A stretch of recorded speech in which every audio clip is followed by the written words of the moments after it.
We have already got a pre-prepared agreement about how we're going to work together, how we're going to stabilize a coalition, and how we're going to make sure it governs effectively. Why not just have one single party ruling the country? I mean, is it because of the past 30 years of the ANC? What is it that you're so opposed to? I think that if you look in South Africa, people are very brand loyal to organizations and brands.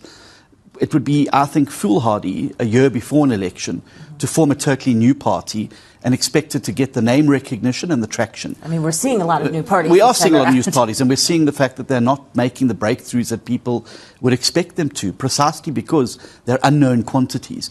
We're hoping that the multi-party charter, the whole, is going to end up being greater than the sum of the parts. The IFP can go on the hunt for votes in rural KwaZulu-Natal. The Freedom Front can bring votes in from rural parts of the Northwest and those communities. The ACDP can bring in the religious voters. And to bring all of those to the table to form a big pile of chips that can be used to be able to form a government. What about the DA and the ANC?